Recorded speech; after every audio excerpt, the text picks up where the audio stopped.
Hello students, good morning. कल तक अपन ने वायु क्षरण के बारे में पढ़ लिया था और आज हम पढ़ेंगे बीज के बारे में। बीज किसे कहते हैं और बीज कितने प्रकार के होते हैं, इन सभी के बारे में आज अपन क्या करेंगे, इस वीडियो में चर्चा करेंगे। सबसे पहले हेडिंग डाल लो आप, बीज।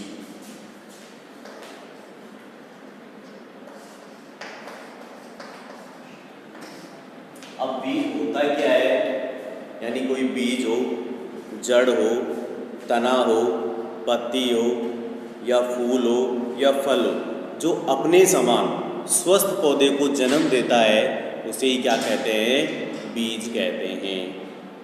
जड़, तना, पत्ती, फूल, फल, बीज जो अपने समान स्वस्थ पौधे को जन्म देता है, उसे क्या कहते हैं बेटा, वो बीज कहते हैं। लिख लो इसकी डेफिनेशन, लिख लो। बीज, जड़, तना, पत्ती, फूल या फल अपने समान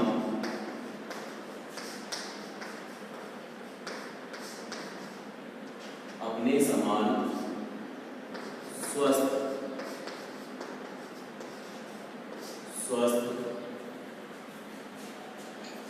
पौधे को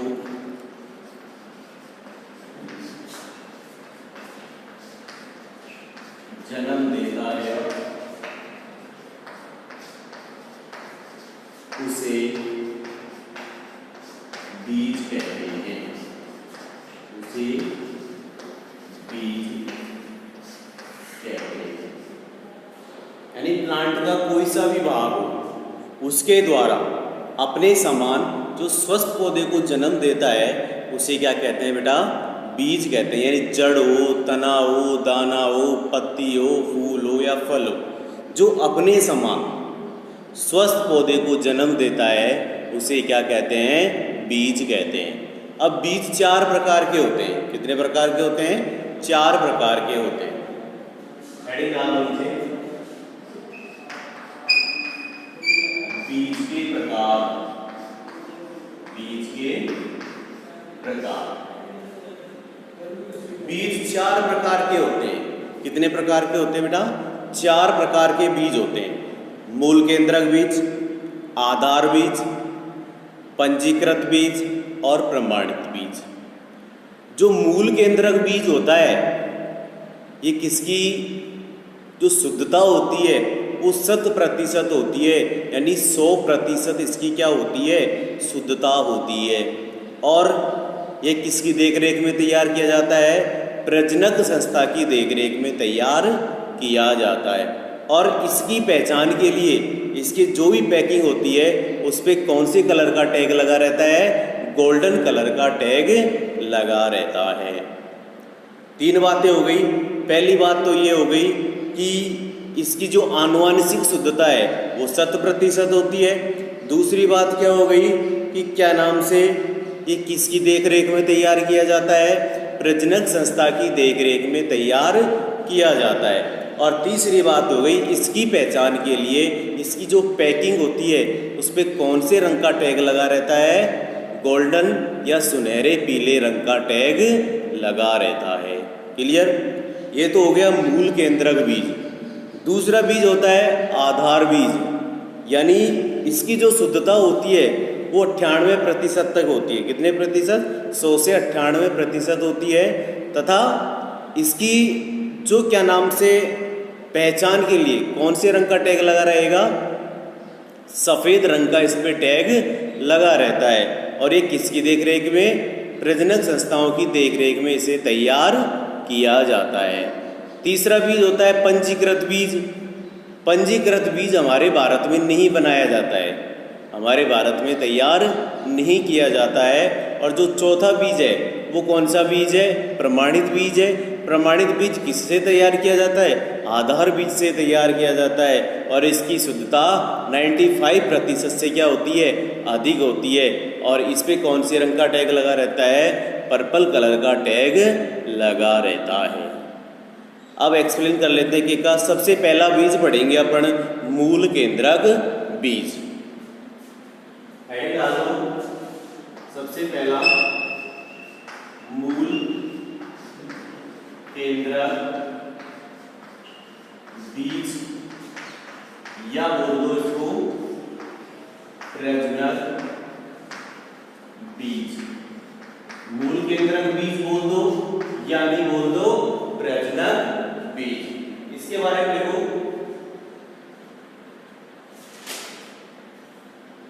लिखो मूल केंद्रक बीज की, मूल केंद्रक बीज की आनुवांशिक शुद्धता, आनुवांशिक, मूल केंद्रक बीज की आनुवांशिक शुद्धता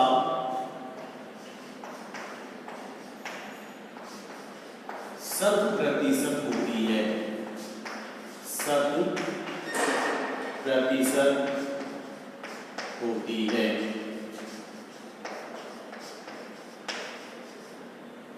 यानी इसकी जो आनुवांशिक शुद्धता है वो कितने प्रतिशत होती है, 100% होती है। और इसे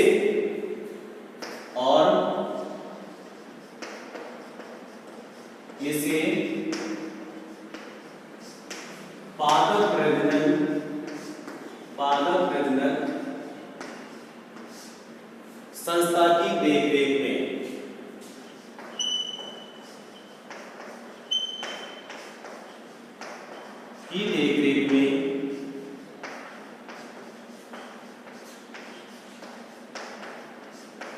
तैयार किया जाता है, तैयार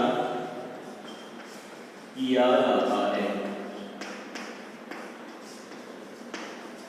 तथा इस पर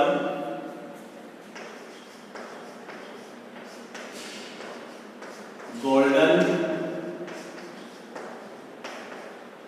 या सुनहरे पीले रंग या सुनहरे पीले रंग का टैग लगा रहता है, सुनहरे पीले रंग का टैग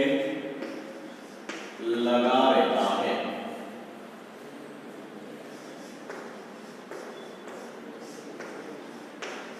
क्लियर? मूल केंद्रक बीज क्लियर हो गया।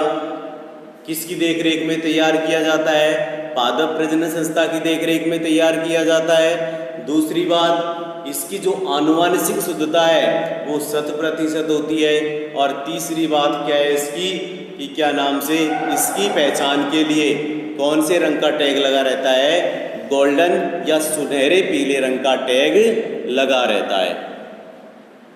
अब दूसरा बीज पढ़ेंगे आधार बीज। कौन सा बीज पढ़ेंगे, आधार बीज।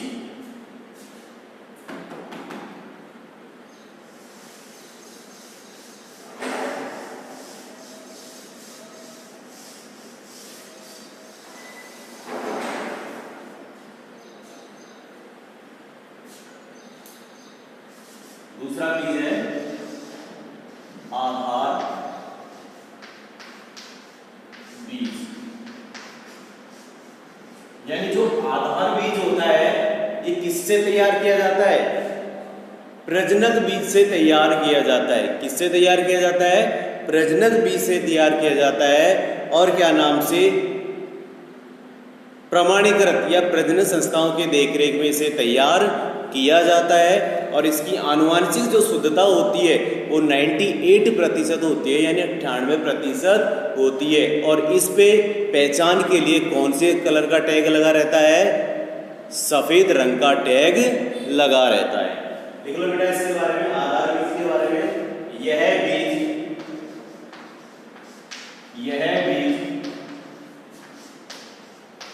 प्रजनन बीज से तैयार किया जाता है। यह बीज प्रजनक बीज से तैयार किया जाता है।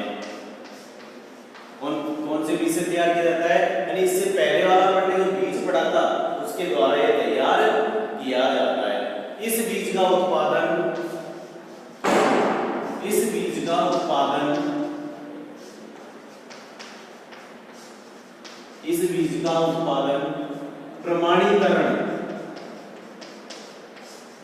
प्रमाणीकरण संस्थाओं की देखरेख में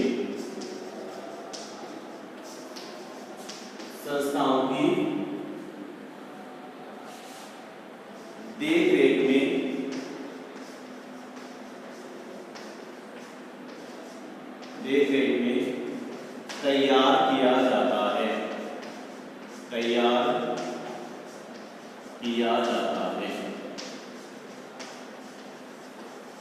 इसकी जो आनुवंशिक शुद्धता होती है वो कितने प्रतिशत होती है? 98% होती है। इसकी आनुवंशिक शुद्धता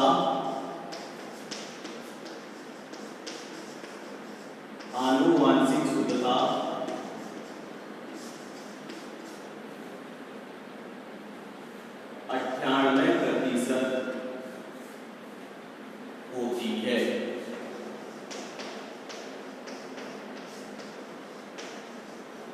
इस पर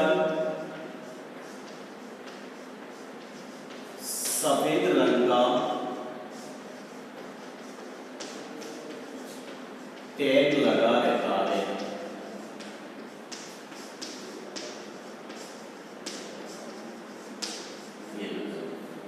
आधार बीज के बारे में पढ़ लिया।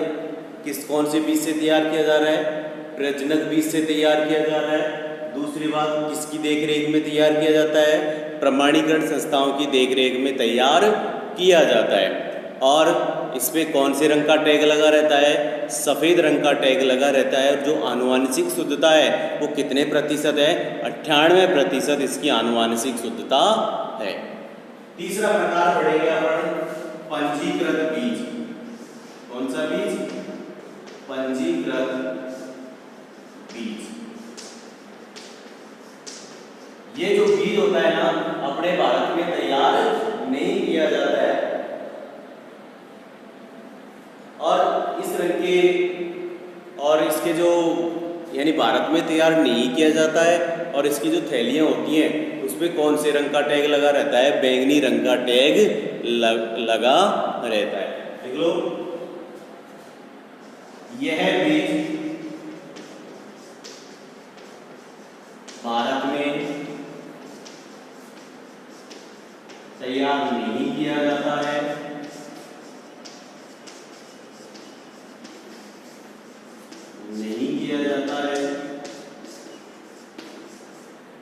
और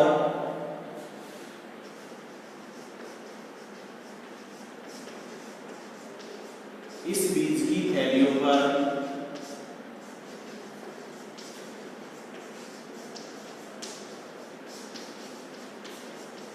बैंगनी रंग का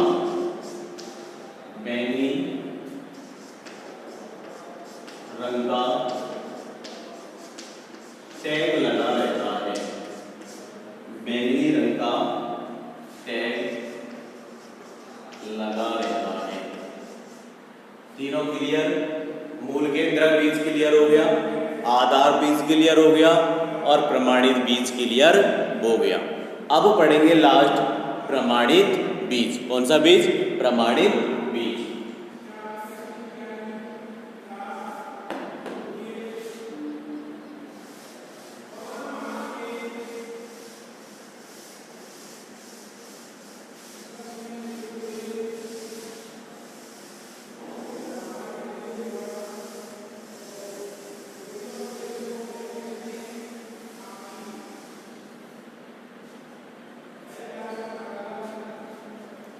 चौथा बीज है लास्ट बीज,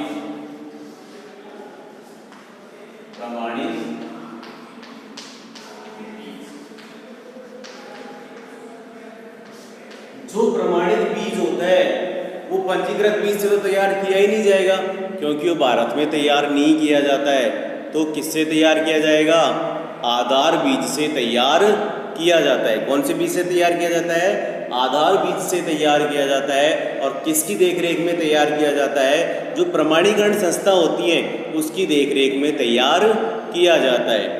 और इसकी जो आनुवांशिक शुद्धता होती है वो 95% से अधिक होती है। और इस पर कौन से कलर का टैग लगा रहता है? पर्पल कलर का टैग लगा रहता है। लिख लो इसके बारे में। यह बीज आधार बीज से तैयार किया जाता है। आधार बीज से तैयार किया जाता है। यह बीज आधार बीज से तैयार किया जाता है।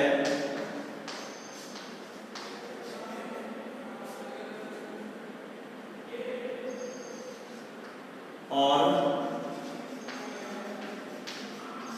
इसका उत्पादन प्रमाणीकरण संस्थाओं की देखरेख में प्रमाणीकरण संस्थाओं की देखरेख में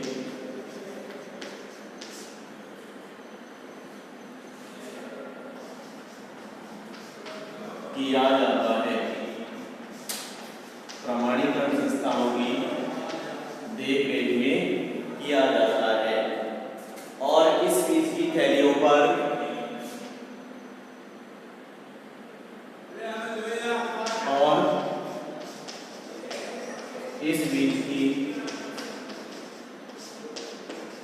इस बीज की थैलियों पर पर्पल कलर का टैग लगा रहता है, तो नीले रंग का टैग लगा रहता है। नीले या बैंगनी रंग का टैग लगा रहता है। किसानों को बोने के लिए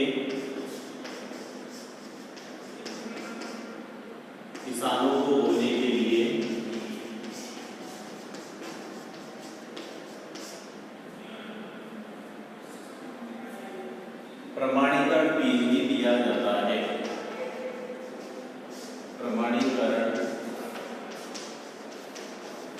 बीज भी दिया जाता है।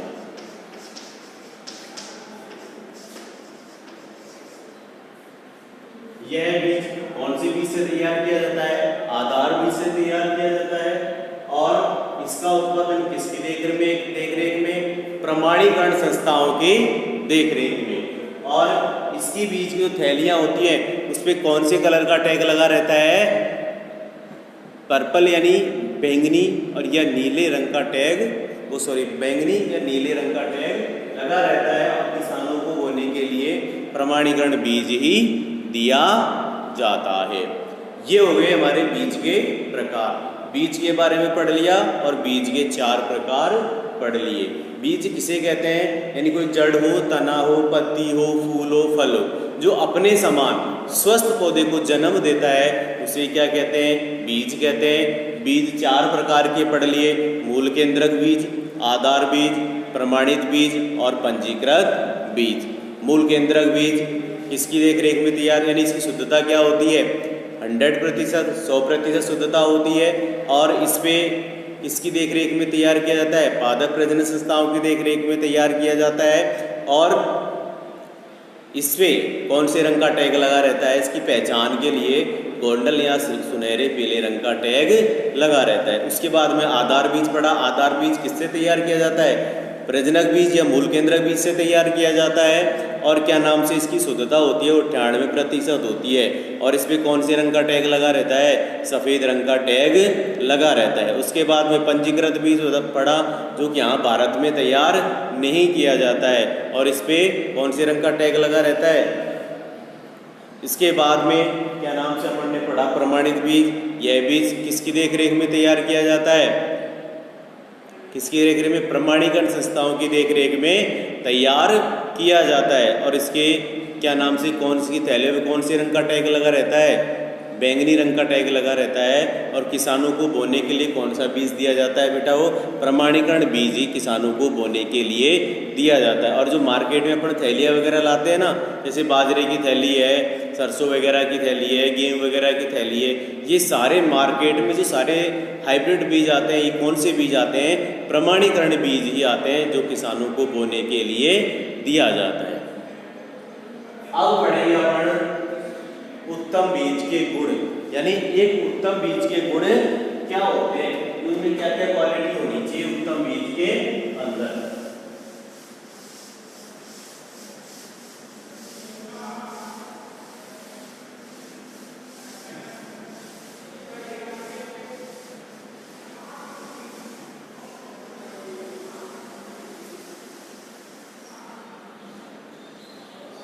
हेडिंग डालो बेटा, उत्तम बीज के गुण।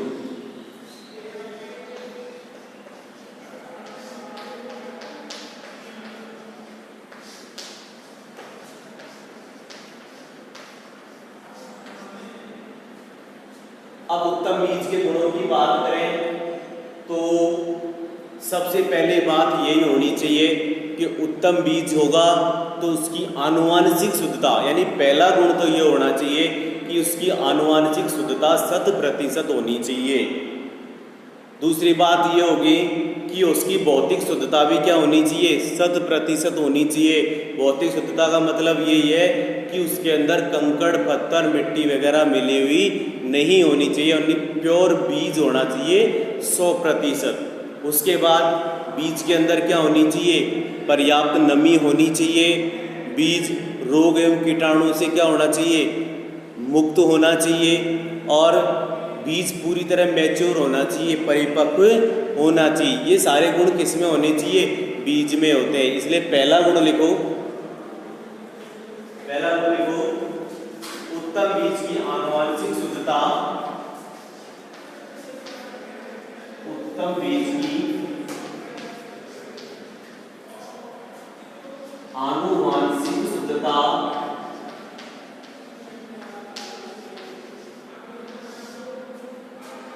आनुवांशिक शुद्धता 100% होनी चाहिए। 100% होनी चाहिए।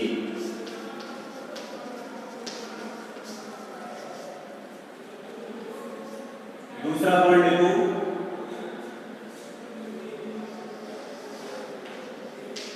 उत्तम बीज की भौतिक शुद्धता, की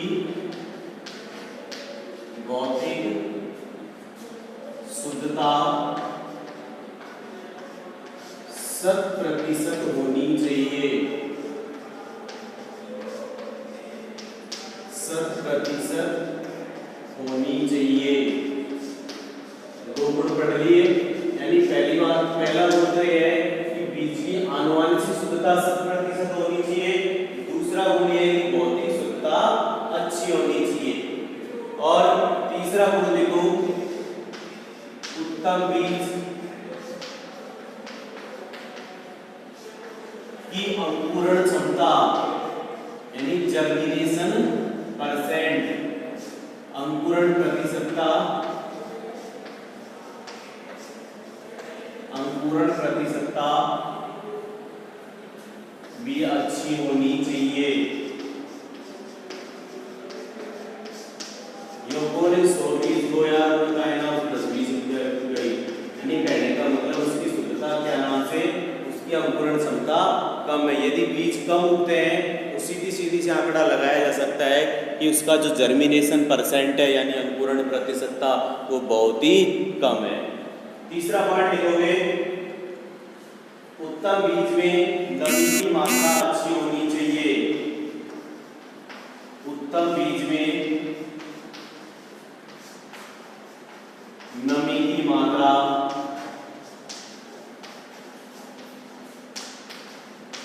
अच्छी होनी चाहिए।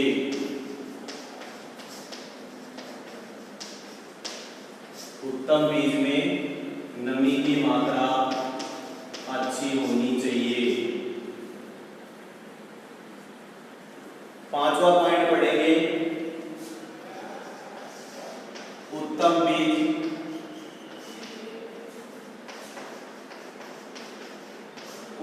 बीज निरोग, उत्तम बीज रोगाणुमुक्त,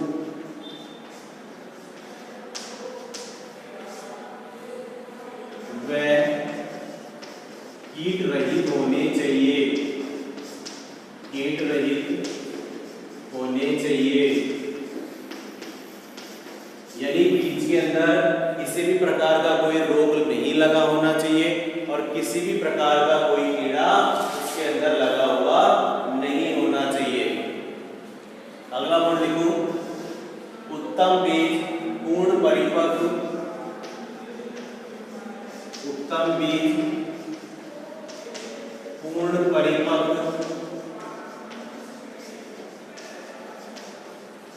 साफ सुथरा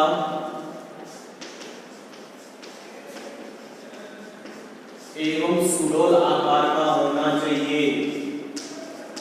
एवं सुडौल आकार का होना चाहिए, यानी पूर्ण तरह से मैच्योर होना चाहिए। यदि वो मैच्योर नहीं होगा तो क्या नाम से उसका जर्मिनेशन नहीं होगा, यानी अंकुरण नहीं होगा। सातवां पॉइंट, उत्तम बीज की जीवन क्षमता, जीवन क्षमता अच्छी होनी चाहिए, यानी जीवन क्षम होना चाहिए। कहने का मतलब बीज क्या होना चाहिए, जीवन क्षम होना चाहिए, यानी आसानी से उसका अंकुरण हो सके। ऐसा ना हो कि क्या नाम से वो ऑलरेडी मरा हुआ हो, ताकि उसका अंकुरण ना हो। इसलिए बीज क्या होना चाहिए, अच्छी जीवन क्षमता वाला होना चाहिए। अगला पॉइंट लिख लो लास्ट, उत्तम बीज की उम्र, ऊपर लिख देता हूं बेटा,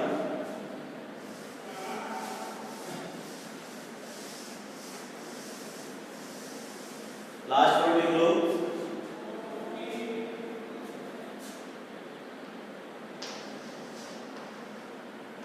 उत्तम बीज की उम्र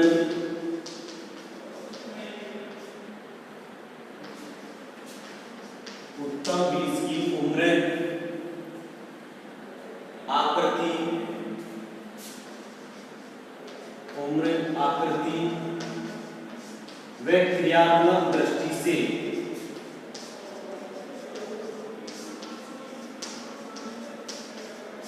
पूर्ण रूप से स्वस्थ होना चाहिए। पूर्ण रूप से स्वस्थ होना चाहिए, स्वस्थ होना चाहिए। ये हो गए उत्तम बीज के गुण। पहला गुण तो ये हो गया, उसकी आनुवांशिक जो शुद्धता है वो क्या होनी चाहिए, 100% होनी चाहिए। दूसरा गुण क्या हो गया, उसकी भौतिक जो शुद्धता है वो भी 100% होनी चाहिए। बीज के अंदर क्या होना चाहिए, पर्याप्त नमी होनी चाहिए। और बीज क्या होना चाहिए, सुडौल होना चाहिए, साफ सुथरा होना चाहिए। और बीज, उत्तम बीज गुण क्या होना चाहिए, रोगाणु मुक्त होना चाहिए और कीट रहित होना चाहिए।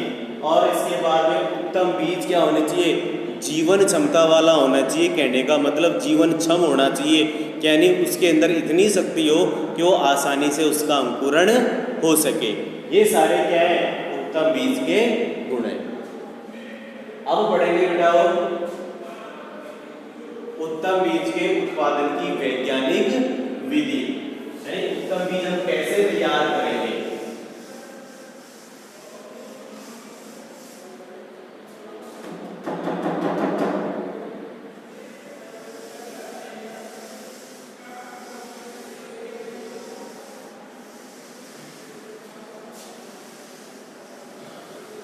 उत्तम बीज उत्पादन की वैज्ञानिक या तकनीकी विधि। हेडिंग डाल दो उत्तम बीज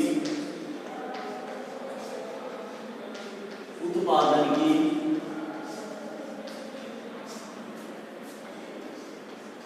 वैज्ञानिक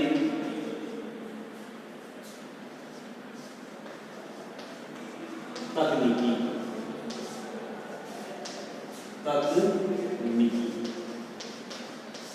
ये है ना उत्तम बीज उत्पादन की वैज्ञानिक तकनीकी।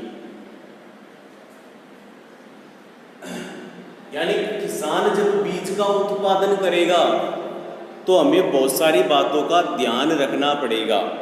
क्या रखना पड़ेगा? बहुत सारी बातों का ध्यान रखना पड़ेगा।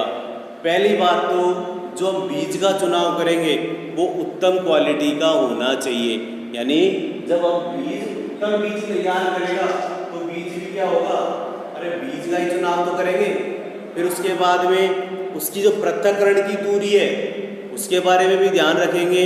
यानी पृथक्करण दूरी अलग अलग होती है, आधार बीज की अलग होती है, प्रमाणित बीज की अलग होती है। जैसे गेहूं, जौ, जई, धान है, इनकी आधार बीज की दूरी और प्रमाणित गर्भ बीज की दूरी क्या होती है? 3-3 मीटर होती है। यानी जैसे हमारे पास दो प्लॉट है इस तरह के।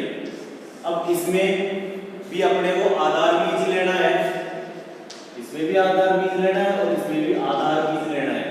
अब इनकी आनुवंशिक शुद्धता को बनाए रखने के लिए, यानी इनकी आनुवंशिक शुद्धता को बनाए रखने के लिए ये जो डिस्टेंस होती है 3 मीटर की, वो क्या होती है? पृथक्करण दूरी। क्या होती है? पृथक्करण दूरी। यानी ये दूरी अगर बनाए रखेंगे तो इन दोनों के बीजों का जो प्रोडक्शन होगा, जो उत्पादन होगा, उनकी आनुवंशिक शुद्धता 100% रहेगी। यदि ये प्लॉट पास में रहेंगे तो इनकी आनुवंशिक शुद्धता 100% नहीं होगी। कहने का मतलब जो परागकण वगैरह होते हैं एक स्थान इस प्लॉट के इसमें आ जाएंगे और इसके इसमें आ जाएंगे, जिसके कारण हमें उत्तम बीज प्राप्त नहीं होगा। इसलिए पृथक्करण दूरी का भी हमें विशेष ध्यान रखना चाहिए। तीसरी बात ये होगी कि कृषि क्रियाएं और जो खाद वगैरह देते हैं ये अपने को वैज्ञानिकों की सिफारिशों के अनुसार देना है। ये नहीं क्या नाम से कि मान लीजिए 50 किलो यूरिया की आवश्यकता है, 100 किलो यूरिया दे दिया। अपने को समय समय पे कीटनाशी वगैरह दवाओं का भी छिड़काव करते रहना है। इन सभी बातों का हमें ध्यान रखना है। कब क्या करते समय? उत्तम बीज तैयार करते समय। पहला वर्ड लिखो, थोड़ा सा वैसे लिखो इसमें, किसान बीज उत्पादन कार्यक्रम में,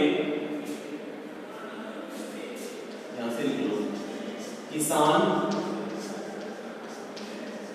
बीज उत्पादन कार्यक्रम में, बीज उत्पादन कार्यक्रम में निम्न बातों का ध्यान रखना चाहिए। निम्न बातों का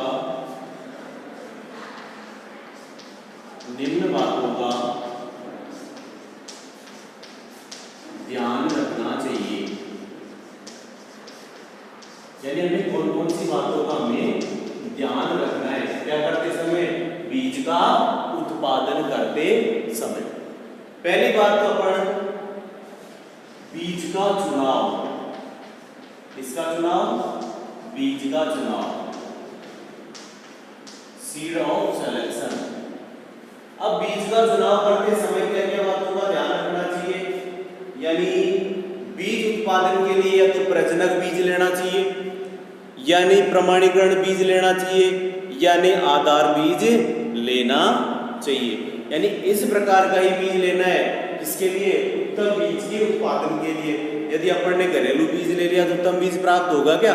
नहीं प्राप्त होगा। इसलिए बीज का चुनाव कहने का मतलब या तो प्रजनक बीज होना चाहिए या आधार बीज होना चाहिए, यानी प्रमाणित बीज होना चाहिए। और बीज जो अपन खरीदेंगे वो मान्यता प्राप्त संस्थानों के द्वारा होना चाहिए। ये नहीं बिना मान्यता प्राप्त संस्थाओं से अपन बीज को खरीद लाए। और बीज रोगाणु मुक्त होना चाहिए, कीटाणु मुक्त होना चाहिए, स्वस्थ होना चाहिए, सुडौल होना चाहिए। ये जो अपन ने बीज के गुण पढ़े ना, वो बीज के अंदर सारे होने चाहिए, तब जाके अपने को इसका क्या करना है, चुनाव करना है। देख लो इसके बारे में, बीज उत्पादन हेतु, बीज उत्पादन हेतु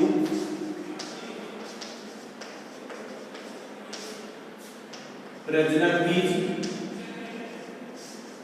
प्रजनक बीज, प्रमाणित बीज, प्रजनक बीज, प्रमाणित बीज एवं आधार बीज, एवं आधार बीज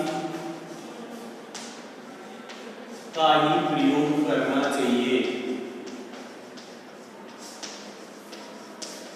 का ही प्रयोग करना चाहिए। तथा बीज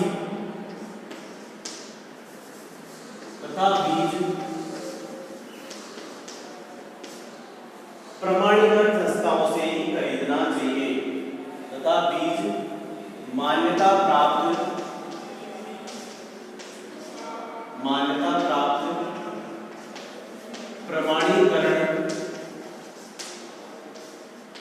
प्रमाणीकरण संस्थाओं से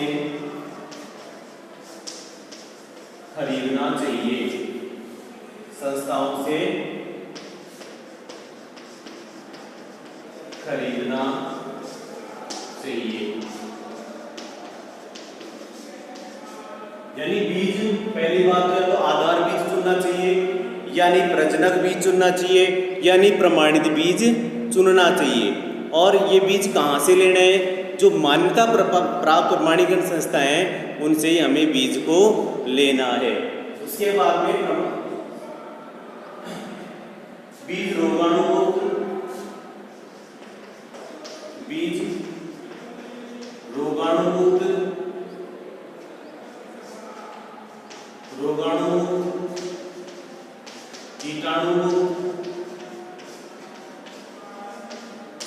यानी दोनों क्वालिटी होनी चाहिए। अपने बीज के गुण इसलिए पढ़े कि रोगाणु मुक्त, कीटाणु मुक्त व राइजोबियम कल्चर से उपचारित होनी चाहिए, व राइजोबियम कल्चर से उपचारित होने चाहिए। उपचारित, शुद्धता के लिए टैग पढ़े थे पढ़ने, शुद्धता के लिए क्या होना चाहिए, और बीजों के कट्टों पे क्या लगा होना चाहिए, लेबल लगा होना चाहिए। बीजों के कट्टों पर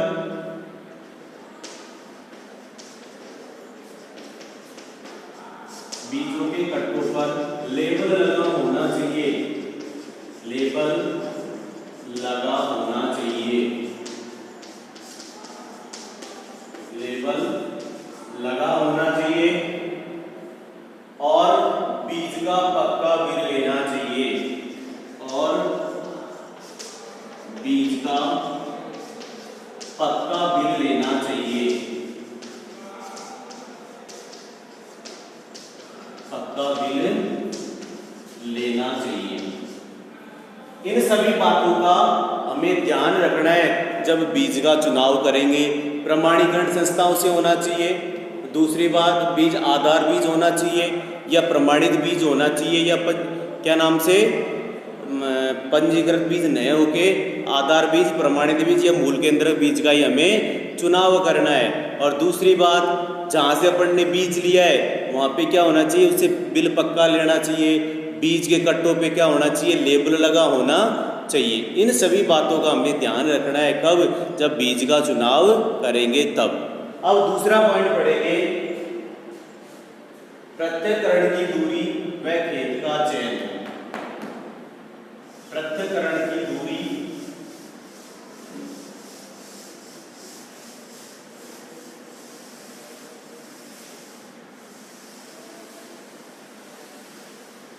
दूसरा पॉइंट है पृथक्करण की दूरी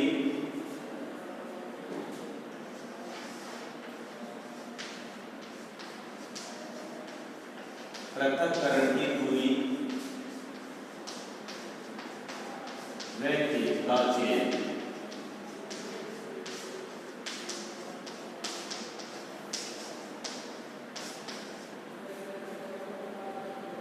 बीज उत्पादन में पृथक्करण की दूरी बहुत मायने रखती है।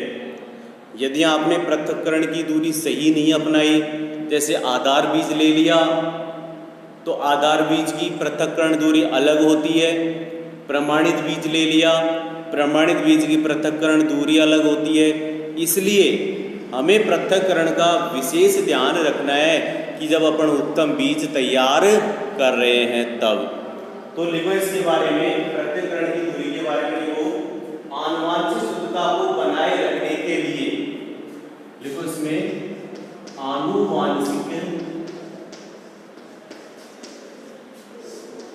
शुद्धता को बनाए रखने के लिए,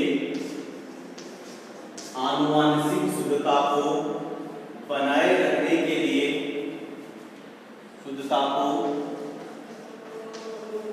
बनाए रखने के लिए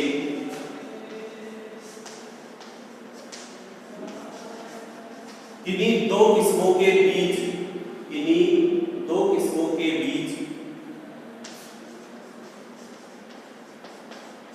किन्हीं दो किस्मों के बीज, किन्हीं दो किस्मों के बीज की निश्चित दूरी होनी चाहिए, की निश्चित दूरी होनी चाहिए।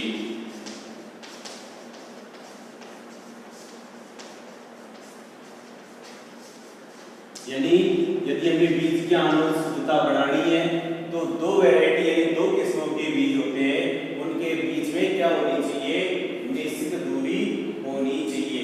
यह दूरी पृथक्करण दूरी कहलाती है। यह दूरी पृथक्करण दूरी कहलाती है। यह दूरी क्या कहलाती है, पृथक्करण दूरी कहलाती है।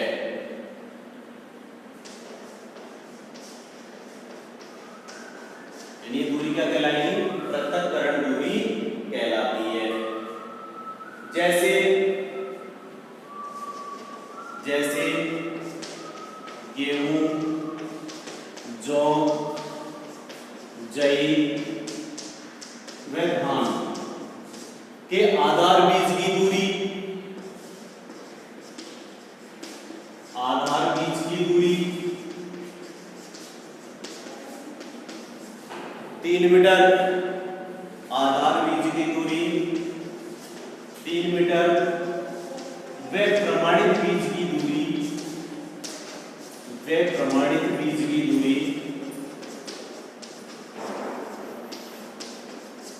भी 3 मीटर होती है। यानी ये दूरी डिस्टेंस जरूरी होती है, इसके लिए आनुवांशिक शुद्धता के लिए। आगे लिख रहे उदाहरण, और मक्का की संपूर्ण किस्मों के,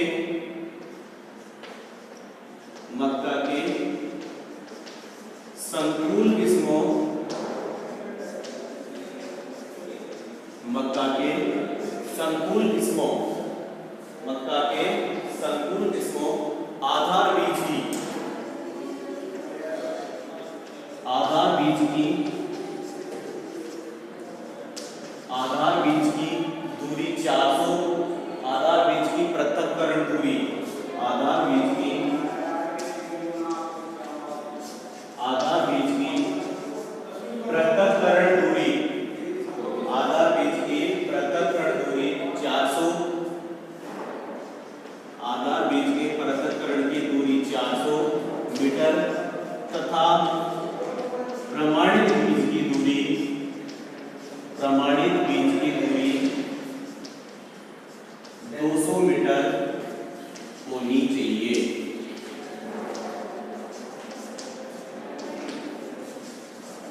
ये हो गया आइसोलेंस यानी पृथक्करण की दूरी। यानी यदि हमें बीज का उत्पादन कर रहे हैं और उसकी आनुवांशिक शुद्धता को बनाए रखना है तो हमें पृथक्करण दूरी का विशेष ध्यान रखना है। जैसे गेहूँ, जौ, जई, धान आधार बीज के लिए भी 3 है और प्रमाणित बीज के लिए भी 3 है।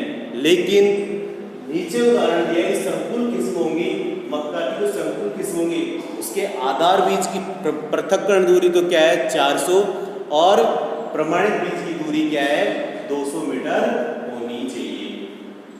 अब पढ़ेंगे तीसरा पॉइंट, उन्नत सस्य क्रियाएं।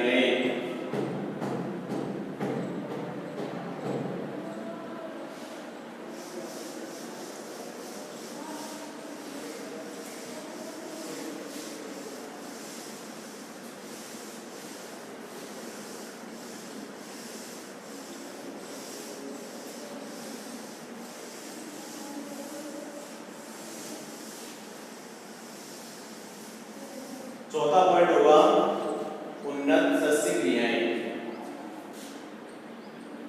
तीसरा पॉइंट उन्नत सस्य क्रियाएं।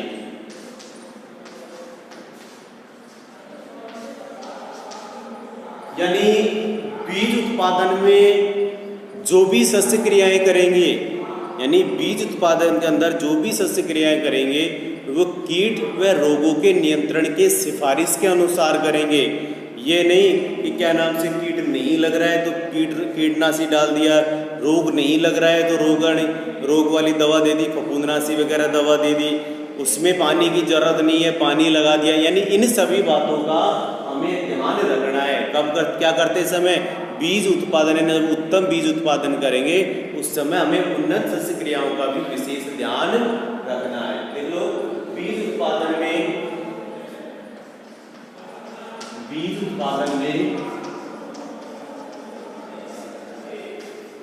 सभी उन्नत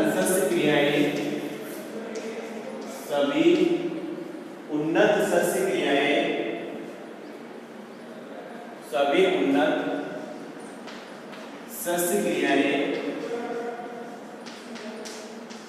कीट व रोगों के नियंत्रण की, कीट एवं रोगों के नियंत्रण के सिफारिश के अनुसार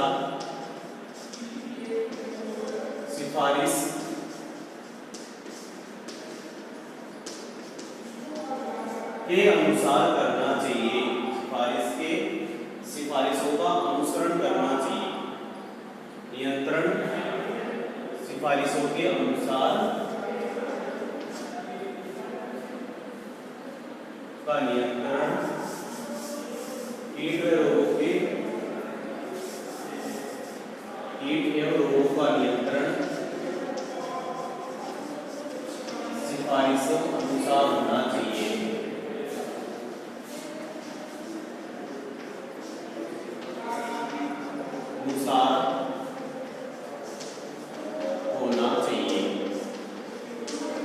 कीट रोगों का नियंत्रण ऐसे ही नहीं, इस सिफारिश यानी किसी चीज के आधार पर उनका नियंत्रण करना चाहिए। पहला पॉइंट देखो, इसमें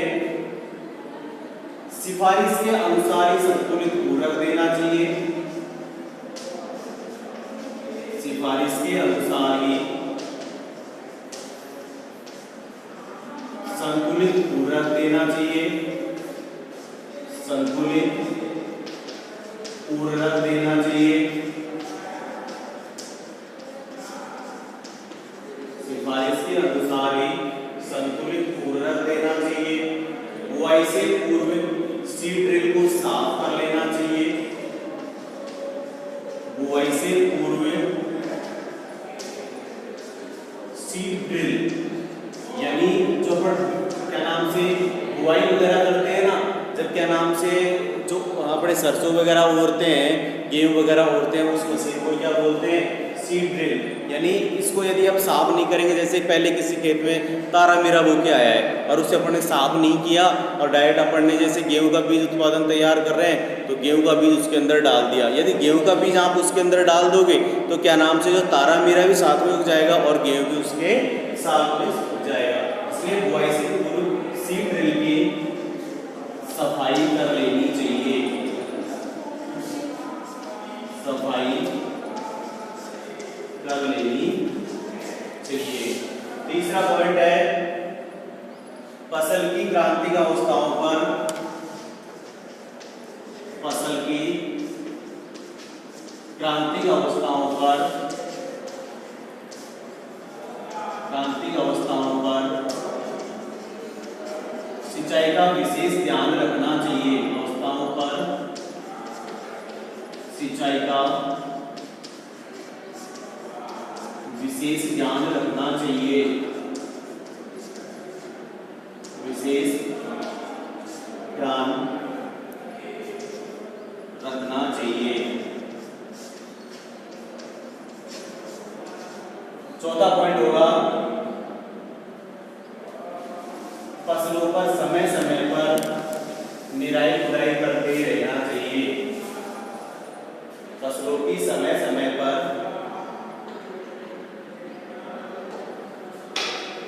चौथा पॉइंट होगा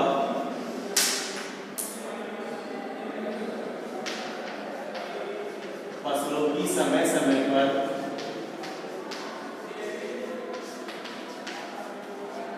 निराई गुड़ाई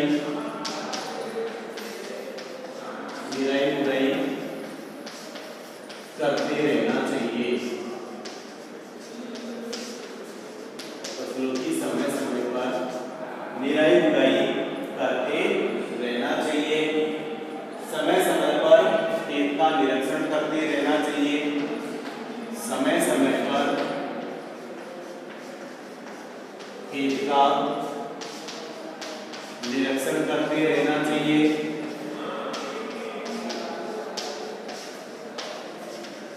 करते रहना चाहिए। समय समय पर खेत का निरीक्षण करते रहना चाहिए। और लास्ट पॉइंट है फसलों की उचित समय पर कटाई कर लेनी चाहिए। फसलों की उचित समय पर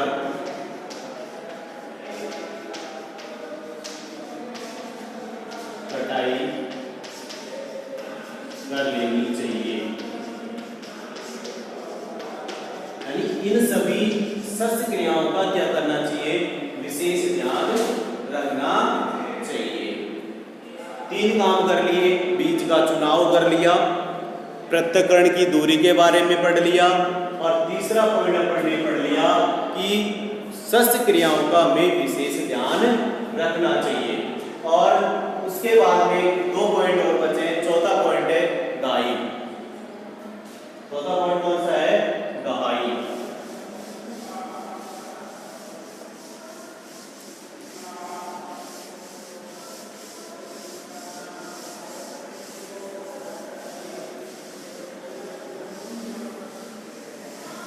चौथा पॉइंट पढ़ेंगे दहाई। दहाई का मतलब ये होता है बेटा, पहले के अब के जमाने में तो क्या जो थ्रेसर वगैरह होती है उसका गाय के लिए हम उपयोग करते हैं, लेकिन पहले क्या होता था कि गाय के लिए अपने बैलों का उपयोग करते थे। जो बैल वगैरह होते हैं ना उनका उपयोग करते थे। एक क्या करते थे, बड़ा सा पत्थर रहता था इस तरीके से गोल सा, उसके अंदर क्या छेद रहता था, और चारों तरफ क्या कर देते थे, अपने जैसे ही पूरी हुई है जिसमें गेहूं की निकालनी है, गेहूं की दहाई करनी है, चारों तरफ क्या डाल देते हैं, उसकी पूरियां डाल देते हैं, और इसके क्या नाम से रस्सी की सहायता से बैल को बांध देते थे। वो तो बैल क्या करता था, पूरे दिन चारों तरफ घूमता रहता था, जिसके कारण क्या हो जाता थे, इसके दाने अलग हो जाते थे और भूसे अलग हो जाते थे। इस क्रिया को क्या बोलते हैं, दहाई बोलते हैं। देखो इसके बारे में, दहाई करते समय, दहाई करते समय निम्न बातों का ध्यान रखना चाहिए। निम्न बातों का ध्यान रखना चाहिए।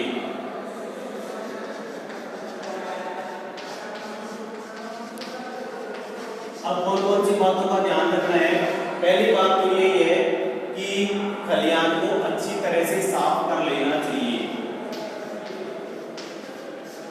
खलिहान को अच्छी तरह से साफ कर लेना चाहिए। अच्छी तरह से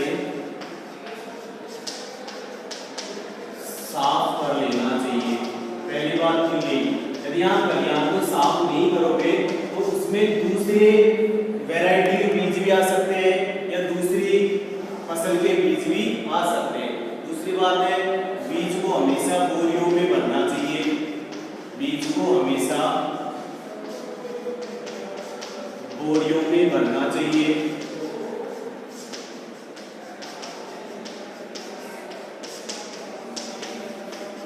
तीसरा पॉइंट होगा,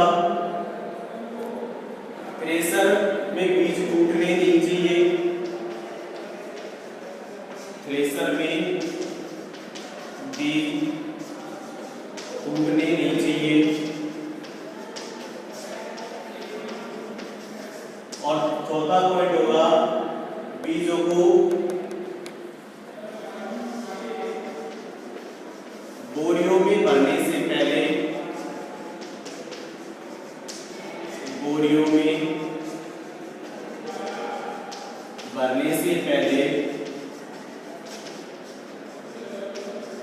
नमी नियंत्रित कर लेना चाहिए। नमी को नियंत्रित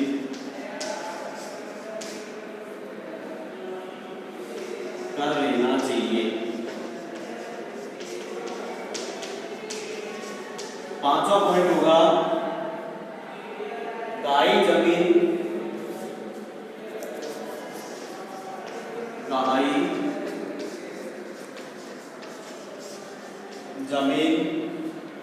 को खलिहानों में ले जाने से पूर्व गाई मशीन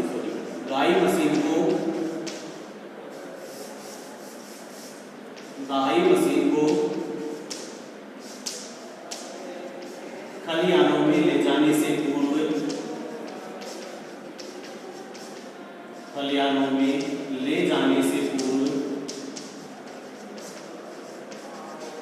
साफ कर लेना चाहिए।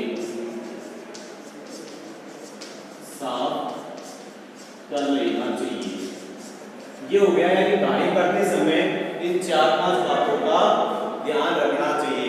और लास्ट पॉइंट है भंडारण, यानी भंडारण करते समय किन बातों का हमें ध्यान रखना चाहिए। लास्ट पॉइंट है भंडारण।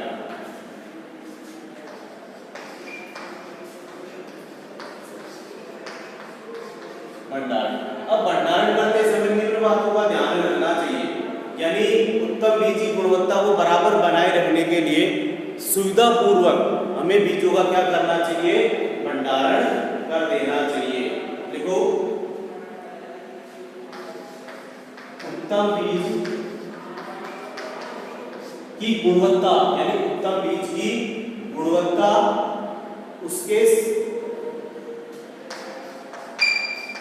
उत्तम बीज की गुणवत्ता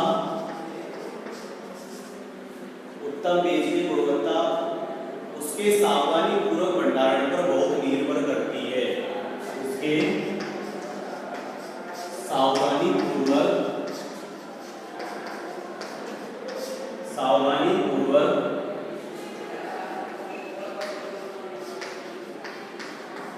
भंडारण पर निर्भर करती है। यदि आपने बीज का अच्छे से भंडारण नहीं किया तो उसकी क्वालिटी क्या हो जाएगी, खराब हो जाएगी। बीज भंडारण का कार्य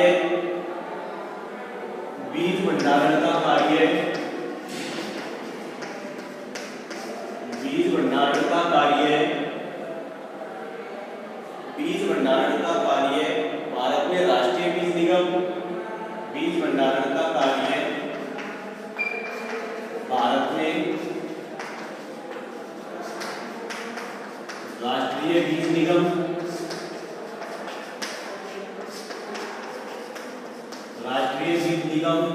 तथा राजस्थान में राज्य बीज निगम के द्वारा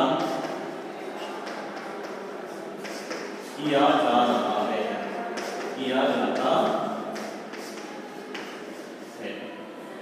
ये बीज उत्पादन की तकनीकी के समय 5 बातों का हमें सबसे पहली बात पढ़ाई थी हमने, बीज का चुनाव कर लो। दूसरी बात यह है कि क्या नाम से उसकी पृथक्करण दूरी और खेत का चयन। तीसरी पढ़ाई सस्य क्रियाएं, और जो चौथी पढ़ाई अपन ने गाई, और पांचवा हमने पढ़ाई भंडारण। यानी इन सभी बातों का हमें ध्यान में रखते हुए बीज उत्पादन वैज्ञानिक तकनीकी को अपनाना चाहिए। आज की वीडियो में भी यही पढ़ेंगे और कल पढ़ेंगे अपन डोरमेंसी यानी सुसुप्ता अवस्था। धन्यवाद।